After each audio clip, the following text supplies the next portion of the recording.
안녕하세요. 목녀와 석인입니다. 요즘 곰곰이 생각한 것이 있습니다. 주변을 둘러보면 정말 이 세상은 미혹한 세계이고 저를 포함해서 대부분의 사람들이 그 속에서 허덕이고 있어요.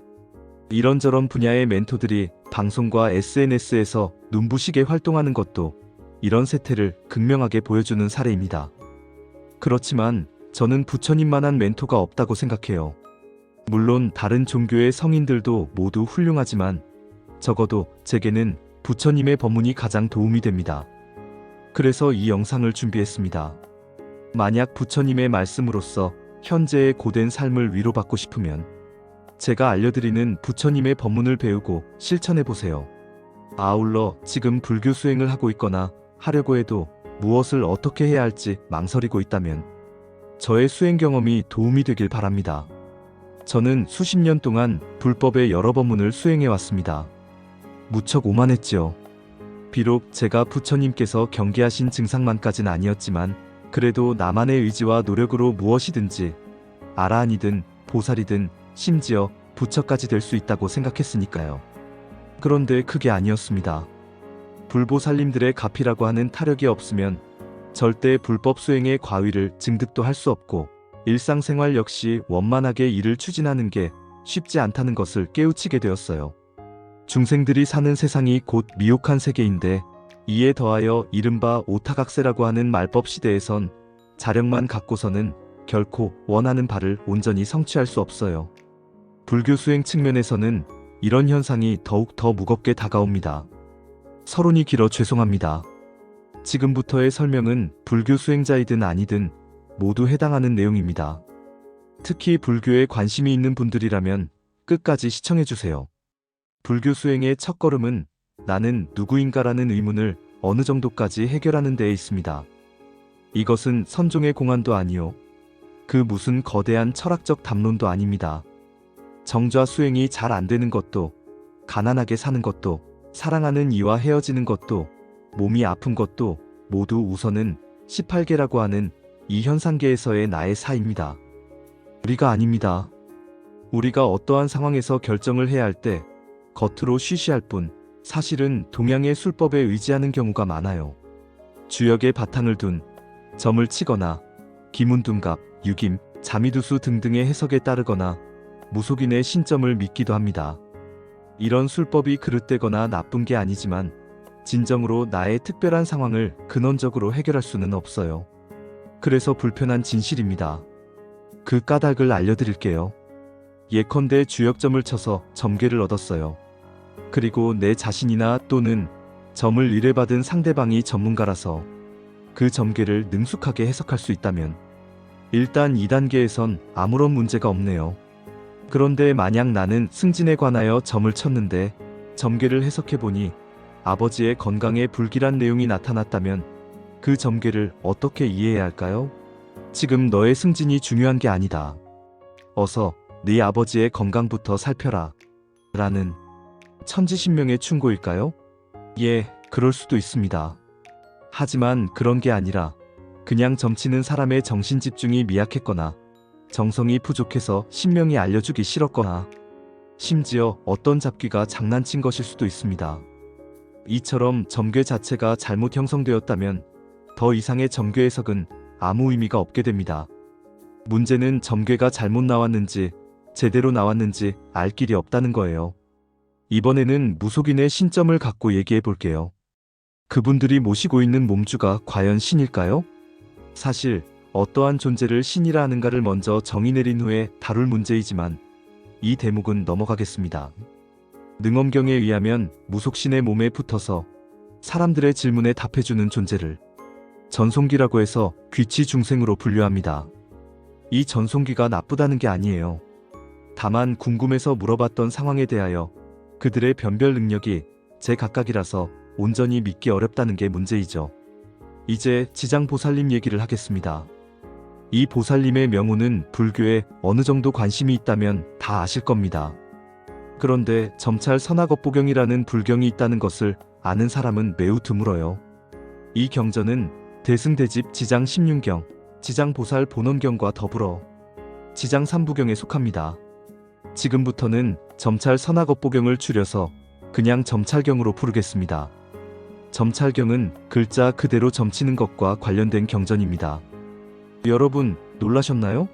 아시는 분이 계실지 모르겠으나 부처님께서는 사명이라고 해서 수행자가 바르지 못한 방법으로 생계를 유지하는 것을 엄격히 경계하셨습니다. 관상을 보거나 점을 치거나 재물을 얻기 위하여 설법을 하는 것 등이 사명에 속해요. 부처님의 말씀이 이처럼 엄중한데 과연 어떻게 해서 점치는 경전이 버젓이 존재할까요?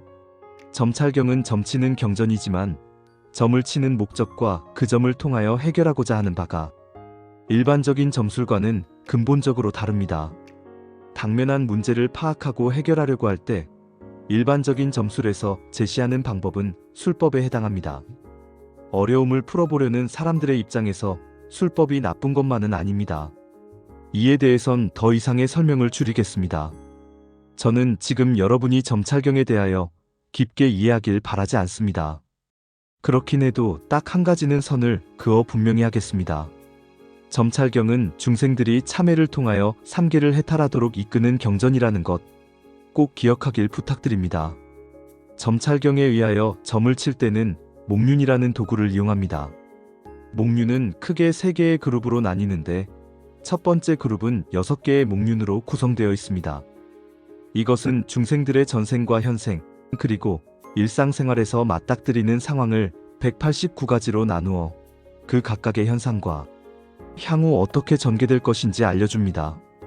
두 번째 그룹은 10개의 목륜으로 구성되어 있으며 이것은 중생들이 현재 갖고 있는 10가지 선업 또는 악업을 가리킵니다. 우리들이 중생이므로 당연히 최소한 1개 이상의 악업을 지니고 있겠지요. 세 번째 그룹은 3개의 목륜으로 구성되어 있습니다. 몸으로 지은 업, 입으로 지은 업, 마음으로 지은 업, 그 각각의 선업 또는 악업이 얼마나 깊고 얕은지를 알려줍니다. 여러분이 점찰경을 좀 더 쉽게 이해할 수 있도록 가상으로 암 환자를 설정하겠습니다. 만약 주치의가 이제 가망이 없으니 그냥 집에 가셔서 맛있는 음식도 먹고 좋은데 여행 다니며 편안한 마음으로 삶을 정리하세요라고 말했다면 과연 그 환자가 의사의 말대로 할까요? 대부분은 어떻게든 살아보려 백방으로 노력하겠지요. 바로 이때 점찰경으로 점찰해보세요. 첫 번째 세트에 속하는 목륜 6개를 던져서 나오는 결과를 갖고 점찰경에서 찾아봅니다. 죽는다고 나올 수도 있고 병이 오래 지나서 치유된다고 나올 수도 있고 저절로 낫는다고 나올 수도 있고 지금 복용하는 약이 맞지 않다고 나올 수도 있고 주치의를 바꾸라고 나올 수도 있고 기타 여러 경우가 나올 수 있어요. 그런데 만약 사람들과 잘 화합하지 못한다라고 나오면 이것은 질병과 관련되지 않은 것이므로 점을 다시 쳐야 해요. 점찰경에서는 이처럼 알고자 하는 것과 다른 항목으로 점이 나온 것을 가리켜 상응하지 않았다고 하는데요. 이런 과정을 통하여 동양의 다른 점술과 달리 애당초 잘못된 점사를 바탕으로 그릇되게 해석할 여지가 없습니다. 상응하지 않은 까닭은 지금 점을 치는 사람의 마음이 지극하지 않아서 지장보살님 휘하의 호법신장이 질문에 응하지 않았기 때문입니다.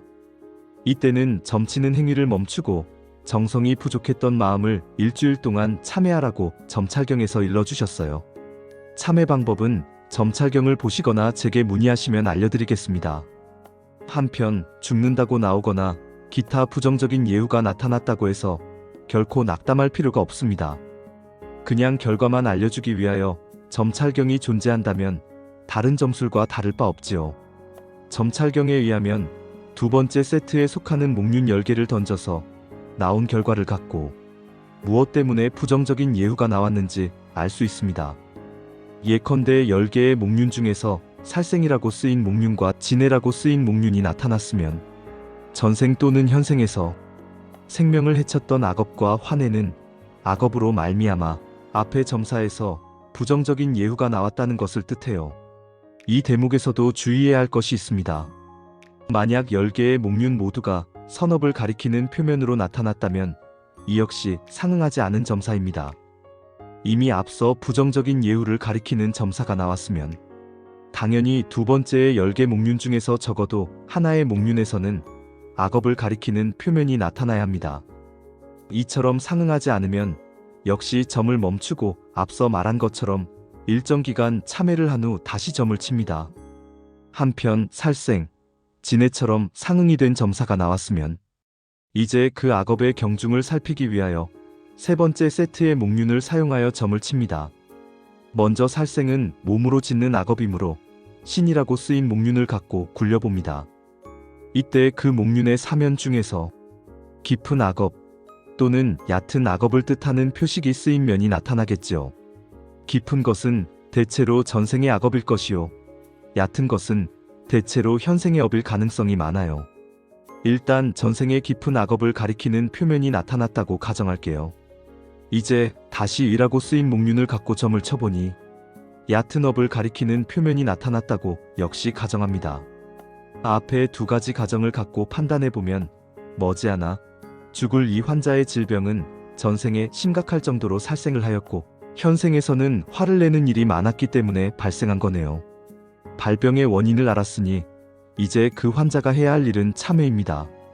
특별히 꼭 집어서 살생과 화냈던 것에 대하여 처절하고 지극한 마음으로 참회하면 병이 호전됩니다. 한편 신 또는 의라는 목륜에서 악업을 가리키는 표면이 나타나지 않았으면 이 또한 상응하지 않은 점사입니다. 이미 악업이 있어서 그 업의 경중을 알아본 것인데 오히려 선업을 가리키는 표면이 나타났다면 앞뒤가 어긋난 상황입니다. 이때는 역시 점을 멈추고 참회한 후 다시 점을 쳐야 해요. 지금까지 일상생활에서 우리 중생들이 겪는 여러 상황을 점찰로서 알아보고 해법을 찾는 방법을 설명했어요. 이제 일상적이지 않은 것에 관하여 말하려고 해요. 옛적에 저도 그랬고 저로부터 배우던 도반들도 그랬듯이 나는 누구인가? 나는 전생에 무엇이었을까? 나는 다음 생에 어떻게 될까? 이런 종류의 궁금증이 있습니다. 특히 윤회를 믿는 불교 수행자이면 이런 의문이 더 강하지요. 그러나 사실 이런 궁금증, 특히 전생에 대하여 알고 나면 수행 차원이나 일상생활에서 도움은커녕 오히려 부정적인 영향만 끼칩니다. 어쨌든 이러한 궁금증 역시 점차를 통하여 알 수 있어요. 그렇지만 세밀한 부분까지는 알려주지 않아요. 단지 육도를 윤회하면서 전생에 어디에 속해 있었고 또 내생에는 어디에 속하게 되는지 내 스스로 알아서 인연법의 엄중함을 인식하여 참회하고 살아가면서 수행하라는 취지입니다. 여러분, 참법 수행의 공덕이 말로 다 할 수 없다는 것을 간곡하게 알려드립니다. 참회하는 수행법이 꼭 지장경에만 있는 건 아니지만 점찰경을 통하여 우리 중생을 제도하시는 부처님과 지장보살님의 자비심에 저는 지금도 뼈에 사무치는 감격을 멈출 수 없습니다. 여러분, 묵은 습기라는 거 아시죠? 이것을 수겁이라고 해요. 지장 삼부경의 참법 수행과 지장보살님의 가피로서 수겁을 해결하면서도 아울러 능엄신주를 수지독송하길 권합니다. 제가 함부로 말할 수는 없지만 내가 지은 전생과 현생의 악업으로 인하여 피해를 당한 인연들에게 지극한 마음으로 참회하는 자력수행과 이에 감응하신 지장보살님과 시방일체 불보살님들께서 가피를 내려 그 인연들을 제도하고 천도시켜주시는 타력수행이 지장참법수행이라고 생각합니다. 내가 참회했다고 해서 곧 나의 악연이 사라지는 게 아니며 반드시 불보살님들의 가피가 있어야 함을 꼭 잊지 마세요. 능엄신주는 삼보자존의 무량한 공덕과 호법성 중에 막대한 실력으로서 수행자를 수겁과 마구니의 방해로부터 보호해주는 비밀주문입니다. 특히 금강장왕 보살님과 휘하의 금강신장들께서 직접 늘 지켜주십니다. 그렇게 하겠다고 부처님 앞에서 서원하셨어요. 악연이든 수겁이든 그것이 갖가지 12중생의 형태로 내 몸속에 깃들어 있다는 것도 기억하길 바랍니다. 그 12중생을 전화시키지 못하면 윤회에서 벗어날 수 없습니다. 이들을 전화시켜야 그들의 습기가 내 몸에서 사라져 질병도 없어지고 이루고자 하는 일이 원만하게 뜻대로 됩니다. 마지막으로 제가 수행했거나 지금도 하고 있는 내용을 간단히 소개합니다. 지장참법 수행, 보현보살 10대행원 관법 수행, 아미타불 관상연불, 16광경 관법 수행, 반주삼매 수행, 삼지삼관 수행, 능엄신주 수행, 그리고 수행하는 도반들 각각의 근기에 맞는 수행법을 찾아주기 위하여 틈틈이 능엄경의 25원통법을 하나씩 수행하고 있습니다. 제가 그동안 경험해보니 대부분의 도반들은 특히 호흡법문에 해당하는 비식원통과 비근원통에 관심이 많더군요. 아무래도 이근원통은 어려운가 봅니다. 지금까지 시청해주셔서 감사합니다.